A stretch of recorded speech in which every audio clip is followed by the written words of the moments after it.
دانا وایت گفت این رونش باید برگزار شود. این محاربه را هواداران کانر میخواهند و نیز مردمی که این نوع ورزش را دوست دارند طلب دارند.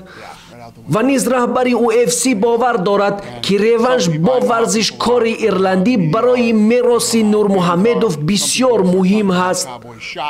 قهرمان سابق UFC رزمکار ایرلندی کانر مگرگور رقیب امریکایی خود دونالد سرونه را با لقب کاوبوی در 40 ثانیه دوره اول شکست. مگرگور سبقت با کاوبوی را از حمله آغاز کرده خیلی زود به ضربه کتف بینی رقیب را شکسته خیکی که موفق انجام داد و با سلسله ضربه ها گذشت.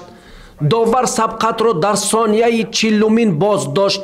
مگرگور بعد پیروزی رقیبش را آغوش گرفت و بوسید و به حاضرین اعلان کرد که من برگشتم.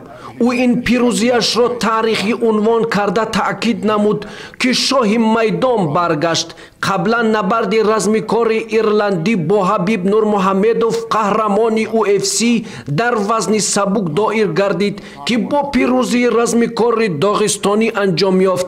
حبیب نورمحمدوف رقیب خود را با اصول بوغی کنی مغلوب کرد. ضمناً کانر مگرگور چند بار با رزمکار داغستانی پیشنهاد کرد تا به دلیل درخواست هواداران این نمود ورزش یک محاربه تکراری را برگزار کنند، ولی حبیب درخواست او را پیوسته رد می کند و اظهار می دارد که ضرورتی برگزار کردن رقابت تکراری با کانر را نمی بیند.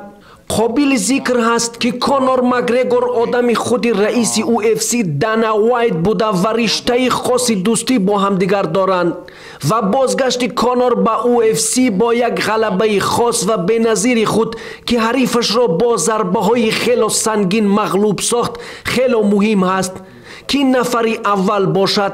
از طرف دیگر محاربه حبیب نورمحمدوف با سبب مشهور بودنش در مملکت های مسلمان نشین مبلغی هنگفته به تشکیل کنندگان این محاربه می آرد. ما را پیگیری نماید و آبونه شدن را فراموش نکنید تا اینکه تازه ترین خبرها را سری وقت بفهمید. خداحافظ. با شما بودم منوچهر کوهستانی.